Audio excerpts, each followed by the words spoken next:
ഇന്ന് കോഴിക്കോട്ടെ ശനിയാഴ്ചയല്ലേ, നമുക്കിന്ന് കോഴിക്കോട്ടെ ഉണ്ടാക്കാം. ആദ്യം തന്നെ കോഴിക്കോട്ടേക്കുള്ള ഫില്ലിങ് റെഡിയാക്കാണ്.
നമ്മൾ നൂൽപുട്ടിനൊക്കെ മാവ് കുഴക്കുന്ന പോലെ നല്ല ചൂട് വെള്ളത്തിൽ, തിളയ്ക്കുന്ന വെള്ളത്തിൽ തന്നെ മാവ് കുഴച്ചെടുക്കുക. അത് ഞാനിവിടെ കാണിച്ചിട്ടില്ല.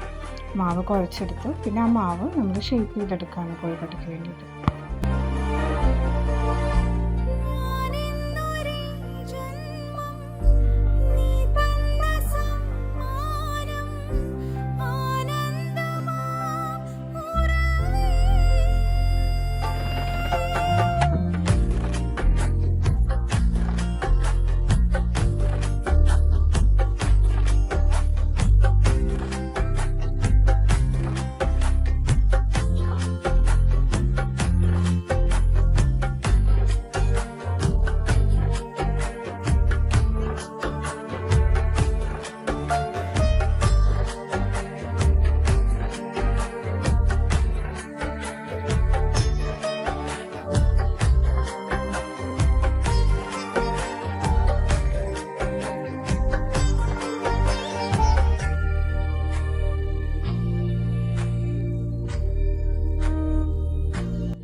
ഞാൻ കോഴിക്കോട്ടയുടെ ഒപ്പം തന്നെ കുറച്ച് ഫില്ലിങ് സ്പൈസി ആക്കി കൂടി വെച്ചിട്ടുണ്ട്. അതിൽ വെച്ചിരിക്കുന്നത് തേങ്ങയുടെ കൂടെ കുരുമുളക് പൊടിയും അതുപോലെ തന്നെ കുറച്ച് ജീരകം ക്രഷ് ചെയ്തതും കുറച്ച് ഉപ്പും ഇട്ടിട്ടാണ് എടുത്തിരിക്കുന്നത്.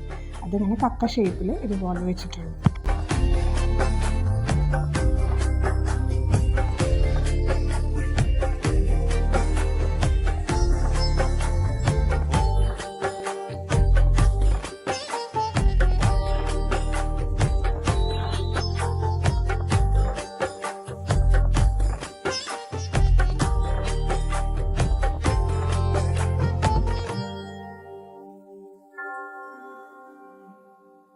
അപ്പോൾ ഓശാന ശനിയാഴ്ചത്തെ കോഴിക്കോട് റെഡി ആയിട്ടുണ്ട് കേട്ടോ.